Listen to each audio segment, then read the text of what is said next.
पुण्यातील स्वारगेट बस स्थानक परिसरामध्ये बलात्काराची घटना समोर आल्यानंतर त्या घटनेचा राज्यभरातून जे ते निषेध व्यक्त केला जाऊ लागलेला आहे आणि त्याच घटनेनंतर राज्यभरातील बस स्थानकाची सुरक्षा ऐरणीवर आल्याचं दिसून आलेलं आहे। मी सध्या हिंगोली शहरातील बस स्थानक परिसरामध्ये आहे आणि आपण या ठिकाणी बघू शकता जवळपास 6:30 पावणे 7 वाजलेले तर प्रवाशांची घरी जाण्याची बाहेरगावी जाण्याची लगबग या ठिकाणी सुरू असताना आपल्याला पाहायला मिळते। मोठ्या प्रमाणामध्ये प्रवासी या बस स्थानक परिसरामध्ये आहेत। तर दुसरीकडे पाहायला गेलं तर या बस स्थानक परिसरामध्ये कुठेही सीसीटीव्ही पाहायला मिळत नाही। आपण बघू शकता कुठेही सीसीटीव्ही असल्याचं या ठिकाणी आपल्याला पाहायला मिळत नाहीये।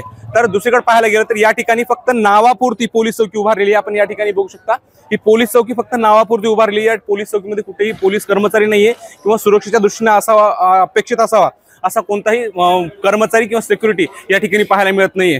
त्यामुळे अशा छोट्या छोट्या घटना मोठ्या घटना होण्यासाठी कारणीभूत ठरू शकतात। अशा छोट्या छोट्या चुका ज्या आहेत त्या मोठ्या घटना होण्यासाठी कारणीभूत ठरू शकतात आणि ही संपूर्ण सुरक्षा बघता हिंगोली बस स्थानकाची सुरक्षा पुन्हा एकदा वाऱ्यावर असल्याचं आपल्याला पाहायला मिळतंय। मागील 2-3 वर्षापूर्वीच या इमारतीचं उद्घाटन करण्यात आलेलं आहे आणि त्यानंतर आपण या ठिकाणी बघताय संपूर्णपणे सुरक्षेचा बोजवारा या बस स्थानकाचा जिथे आपल्याला उडाल्याचं आपल्याला पाहायला मिळते। एकंदरीत बस स्थानकाची परिस्थिती बघता आता तरी परिवहन विभाग जागे होतं का आणि या ठिकाणी सुरक्षेच्या दृष्टीने सर्व उपाययोजना करतं का हे बघणं महत्त्वाचं आहे। माधव दिपके, एबीपी माझा, हिंगोली। एबीपी माझा, उघडा डोळे बघा नीट।